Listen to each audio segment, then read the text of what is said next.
Boxers Trainers channel. And before I get off into the discussion that I posted earlier about the fight tomorrow night, featured by Al Heyman, the PBC, I wanna uh, uh, I wanna give this announcement. Breaking news: George Foreman has died at 76.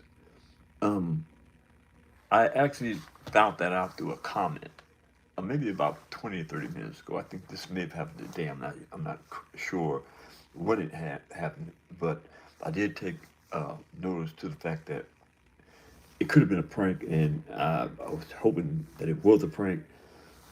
But I did the due diligence and looked it up, and sure enough, George Foreman um, has died at 76 years of age. The cause of death is not made mention of, and it just merely says that George Foreman, the two don't specifically, quote unquote, a two-time heavyweight champion, boxing legend, entrepreneur, author and minister, author and minister, Foreman died Friday at age 76, according to family.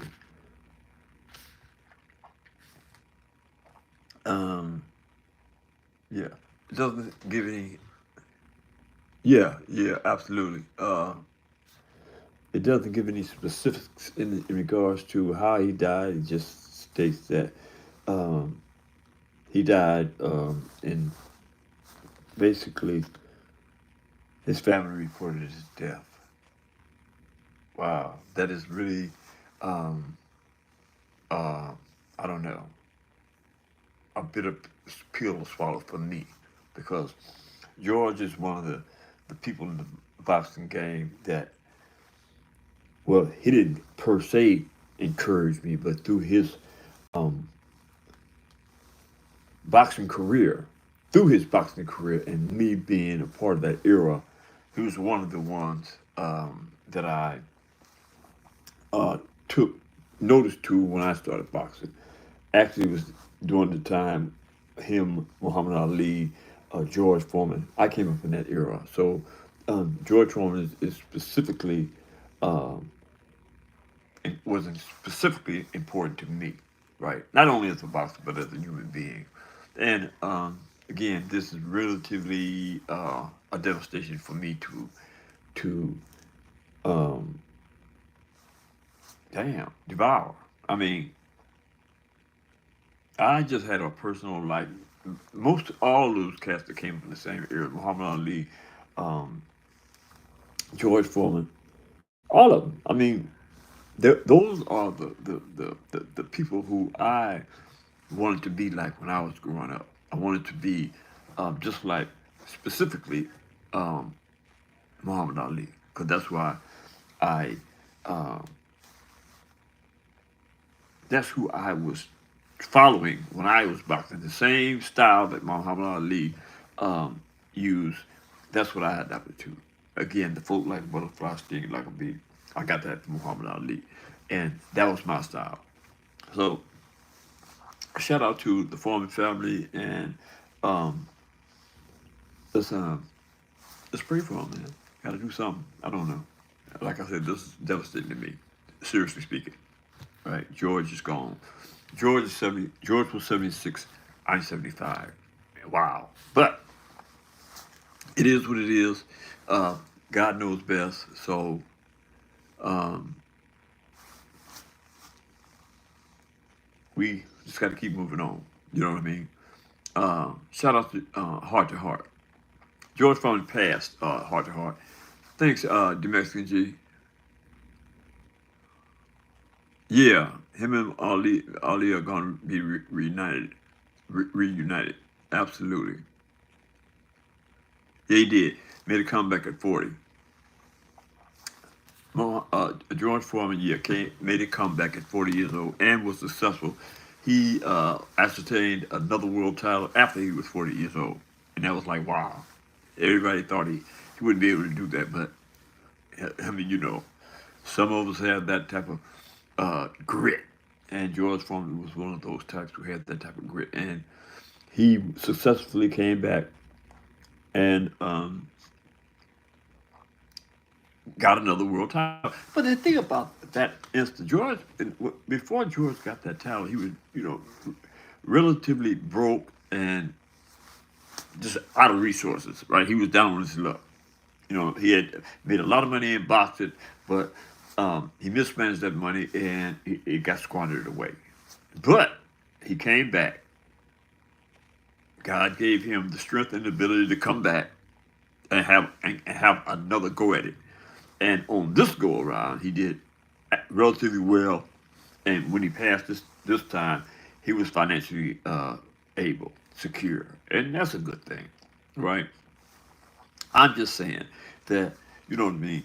Like he was a good human being. George Foreman was actually a good human being. You know what I mean? He just wasn't a great boxer, uh, a Hall of Fame boxer, right? He was a good human being.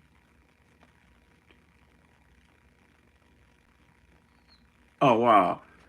Heart to heart. Shout out to heart to heart. Shout out to heart to heart. Heart to heart said he had two grills of George Foreman. Good looking out. Heart to heart. And George Foreman was a good human being. So, we ought to give thanks to people like George, right? George a, a theory about himself. Didn't speak to it, but you could see it, right? He was a caring, loving human being. You know what I'm saying? That's what I saw out in George. Other than his tremendous boxing skills, right? He was a tremendous human being.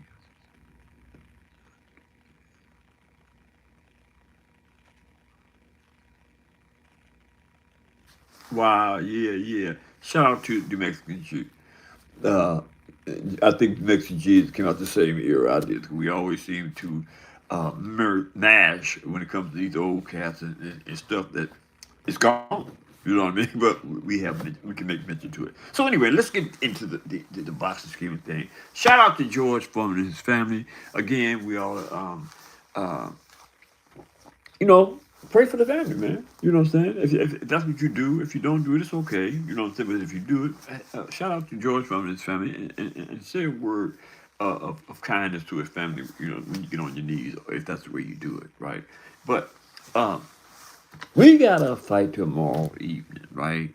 Pretty good fight, but I mean, there's two fights tomorrow, right? One featuring Sebastian Fondora and Tradell Booker, right? Now, Fondora is a WBO WBC junior middleweight champion of the world, right? And he's considered at the Tower of Inferno because he's hella tall, right? And he has done relatively well in the boxing game thus far, and he only has one loss to his record, and he can box. The kid can box, right? I mean, 6 feet 6. That's a long joker. You know what I'm saying? And you gotta do it. But he did get knocked out, right? And I was like, damn, how did that guy manage to get way up there to his chin? He's 6 feet 6. You know what I mean? And but then he got knocked out. He got one loss on his record.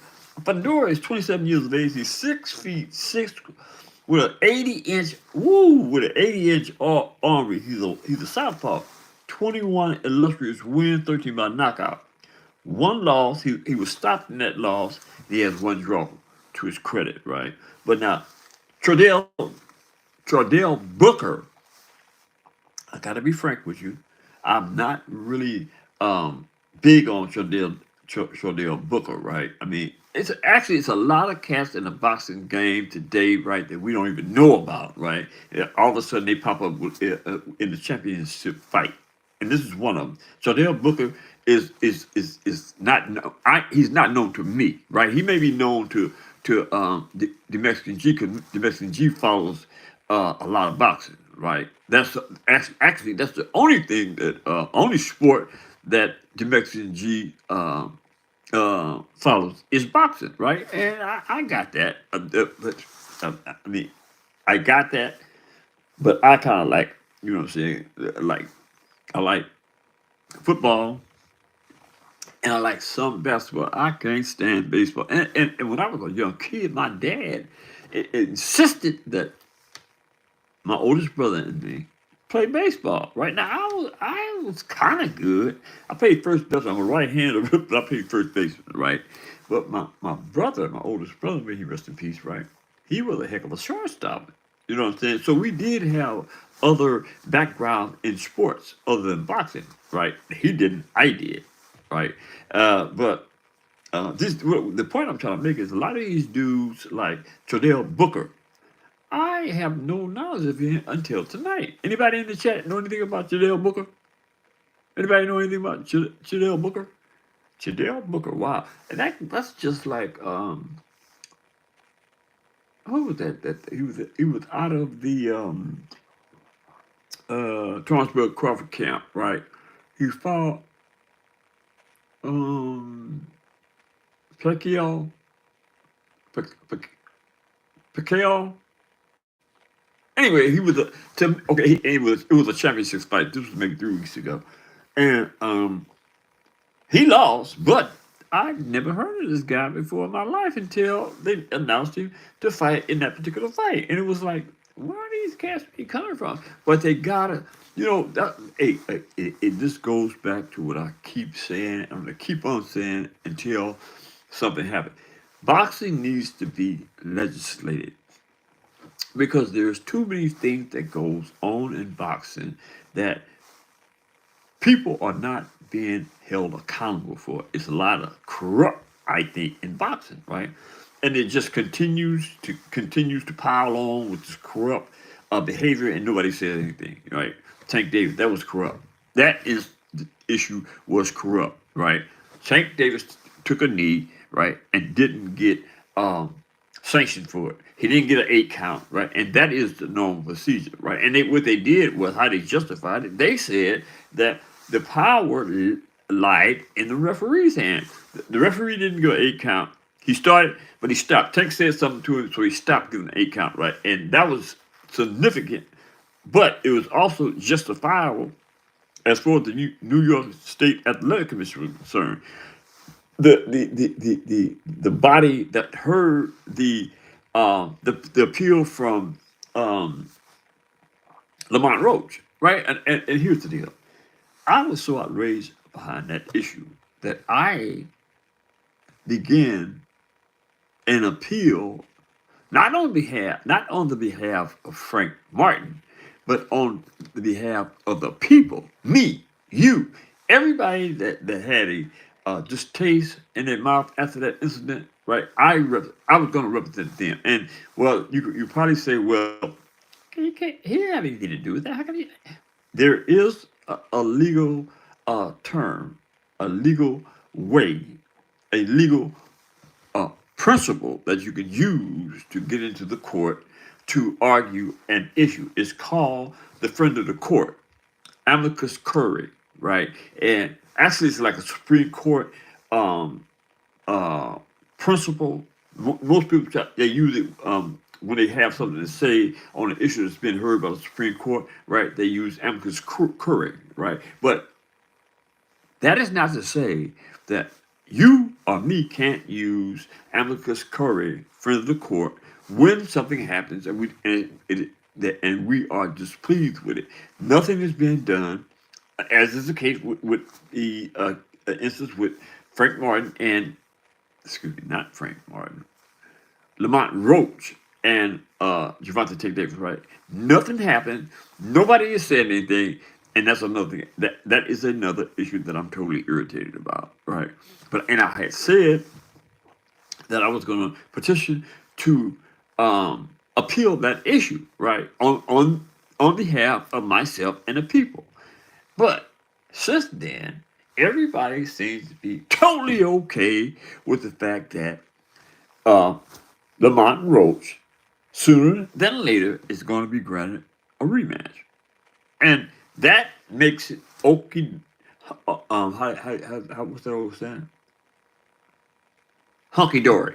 That makes it hunky dory with everybody. You know what I mean? And I'm like, I just lost all interest when people started making me feel like it was okay that the New York State Athletic Commission dropped the ball and said that they preferred not to get involved with this particular instance because they didn't want to recall what the referee had said and did in that instance because the referee had the power to make that decision, make that call. The New York State Athletic Commission said that the call was wrong. But how can you say it's wrong with one breath and say it's okay in the next? See, that's why I constantly say, people, that we need to have boxing legislated. The United States Congress needs to take up boxing, but they won't. You know why they won't? Because it's corrupt and it's been corrupt. You know what I'm saying? And ain't nothing gonna change unless y'all, the fans, get off your rusty rumps, right? And make some demands to your Congress, right? Because what's the use in having a sport that you love to death if it's corrupt? You know what I'm saying? What's the use in following a sport that's corrupt? You know it's corrupt. I know it's corrupt. They know it's corrupt, right? But nobody says anything about it. But me. You ought to be ashamed of yourself, people. And that, look, man, I'm finna go to bed. I'm totally stressed out about George Foreman. One thing, the Mexican G, what's going on, brother? But I'm gonna cut up out of here tonight, man. Look, hit that subscription button, hit the like button, drop a comment in the comment section, and let me know if y'all think boxing should be legislated by the United States Congress. Could you do that? Could you drop a comment in the comment section and let me know if y'all think boxing should be legislated and all this corrupt all this corrupt nonsense isn't okay? Drop a comment and share the video with your friends and relatives. I'm going to bed. Later.